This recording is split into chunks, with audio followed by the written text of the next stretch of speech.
कई बार ऐसा होता है कि पेशेंट हमारे पास सेकेंडरी हेयर ट्रांसप्लांट कंसल्ट के लिए आते हैं और वो कहते हैं कि डॉक्टर मैंने तो मेगा डोनर हेयर ट्रांसप्लांट करवाया था और मैंने लगभग 8-9 हज़ार ग्राफ्ट्स का ट्रांसप्लांट करवाया था, लेकिन उसके बाद भी मुझे एडिक्वेट रिजल्ट नहीं मिल पाया। हेलो एवरीवन, मैं डॉक्टर कौशल हूँ। मैं एसबी एस्थेटिक्स गुरुग्राम में प्रैक्टिस करता हूँ और आज इस वीडियो में मैं बात करने वाला हूँ शॉक लॉस के बारे में।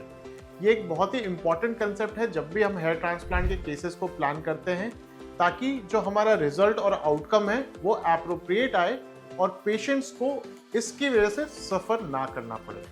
सो बेसिकली शॉक लॉस होता क्या है? जब भी हम मेगा हेयर ट्रांसप्लांट करते हैं या ज़्यादा नंबर ऑफ ग्राफ्ट्स यूज़ करते हैं, तो सारे ग्राफ्ट्स को सर्वाइवल के लिए एडिशनल ब्लड सप्लाई की ज़रूरत पड़ती है, जो कि हमारे रेसिपिएंट जोन में वो बनाते हैं अपने इर्द गिर्द। लेकिन कई दफ़े ऐसे होता है कि सारे ब्लड चैनल्स नहीं बन पाते और वैसे फॉलिकल्स जो ब्लड सप्लाई से डिप्राइव्ड होते हैं वो शॉक लॉस के पार्ट हो जाते हैं। सो बेसिकली वैसे फॉलिकल्स जिनको ब्लड सप्लाई नहीं मिल पाती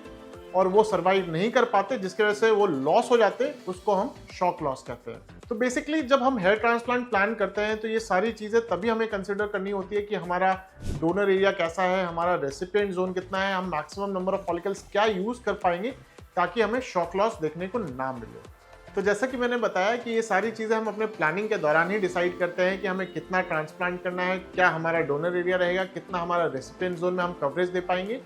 तो वैसे व्यक्ति जो ग्रेड 4, 5, 6 में प्रेजेंट करते हैं, जिनका कि हमें पूरा क्राउन भी रिकंस्ट्रक्ट करना होता है, हेयर लाइन रिकंस्ट्रक्ट करना होता है और हमारी रिक्वायरमेंट लगभग 7-8 हज़ार या उससे ज़्यादा ग्राफ्ट्स की होती है,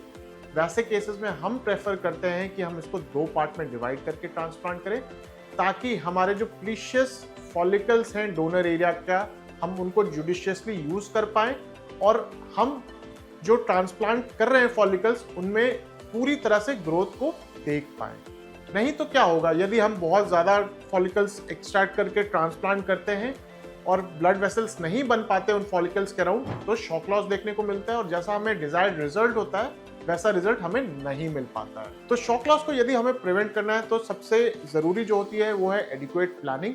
and guidance to the patient during the procedure, so that we are able to help him out with the adequate and appropriate result. तो हमारे सेंटर पे जो हम पॉलिसी फॉलो करते हैं उसमें सबसे ज़रूरी है कि हम अपने नंबर ऑफ ग्राफ्ट्स को लिमिटेड रखते हैं। हम we do not go beyond 6000 at one time and we try to give maximum coverage with adequate density, so that हमारा रिजल्ट अच्छा रहे, फॉलिकल्स शॉक लॉस में ना जाएं और हमें एक नेचुरल और डेंसर हेयर ग्रोथ देखने को मिले once the hair have started to grow the transplanted follicles. यदि आप भी उनमें से हैं जिन्होंने पहले हेयर ट्रांसप्लांट करवाया है और उन्हें एडिक्वेट रिजल्ट नहीं मिल पाया, तो हो सकता है कि आपको भी शॉक लॉस हुआ हो आपके ट्रांसप्लांट के बाद, जिसकी वजह से आपके रिजल्ट्स कहीं ना कहीं वैसे नहीं आ पाए जैसे आपकी रिक्वायरमेंट थी। आई होप आपको ये वीडियो पसंद आई होगी और मैं रिक्वेस्ट करूंगा कि इस वीडियो को ज़्यादा लाइक एंड शेयर करें, ताकि वो उन लोगों तक पहुंच पाए जो सेकेंडरी हेयर ट्रांसप्लांट या हेयर ट्रांसप्लांट के लिए प्लान कर रहे हैं।